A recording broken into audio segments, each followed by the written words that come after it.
في يوم 1 مارس عام 1811 حدثت أكبر عملية اغتيال بمصر، وهي مذبحة المماليك التي قضى محمد علي باشا على جميع المماليك الذين ساندوه، ولكن نجا منهم مملوك وحيد.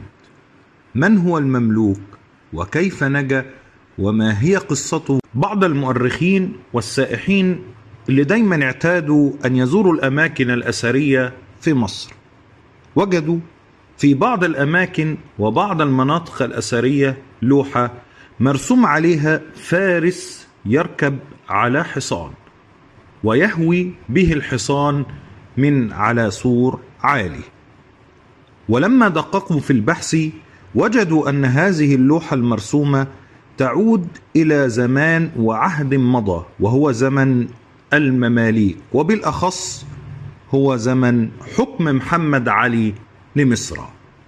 فيوم 1 مارس عام 1811 بالأخص في بداية فترة حكم محمد علي لمصر فكر إن هو يوطد العلاقة بينه وبين الشعب وإن هو ينفرد بحكم البلاد، ولكن كان محمد علي عارف إن في هناك عقبات هتحول بينه وبين هذه الرغبة، وهي أن يتخلص من الذين ساندوه مثل الزعامة الشعبية ومثل المماليك الذين وقفوا بجانبه.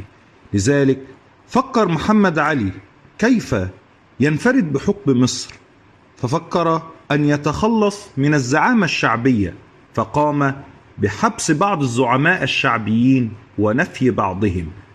أما بالنسبة للمماليك وكانوا أصحاب القادة والفكر فدعاهم إلى وليمة عظيمة في قلعته، فلما حضروا أعد لهم وليمة، ثم أمر جميع الجنود بأن يغلقوا جميع أبواب القلعة، ثم أمرهم بأن يبدأوا بالذبح في جميع المماليك. بدأت المذبحة العظيمة، وبحسب ما تقول بعض الروايات وتشير أن هناك مملوكا وحيدا هو الذي استطاع بالدهاء وبالفكر أن يفر من القتل ومن المذبحة التي أعدها محمد علي، هو أمين بك الألفي. استطاع أن يفر من بين الجنود فركب على حصانه ثم أسرع، ولكن كانت جميع أبواب القلعة مغلقة بإحكام، فلم يجد أمامه مفر إلا أن يهوي بحصانه من على سور عالي.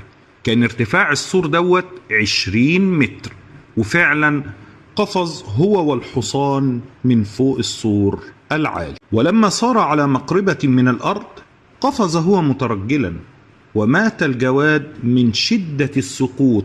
وتقول الرواية التاريخية أن بعض البدو رأوا أمين بك الألفي مغشيا عليه فأسرعوا إليه لا لينقذوه، ولكن كان الهدف هو سرقة سلاحه ونقوده، وأخذوا يطعنونه ويضربونه بالسيوف فأصابوه في جميع جسده وبالأخص في عنقه، ولكنه لم يمت من هذه الطعنات.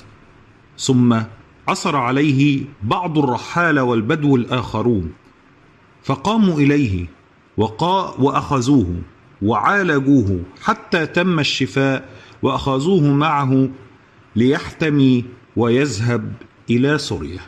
فكان أمين بك الألفي هو المملوك الوحيد الذي نجا من مذبحة القلعة.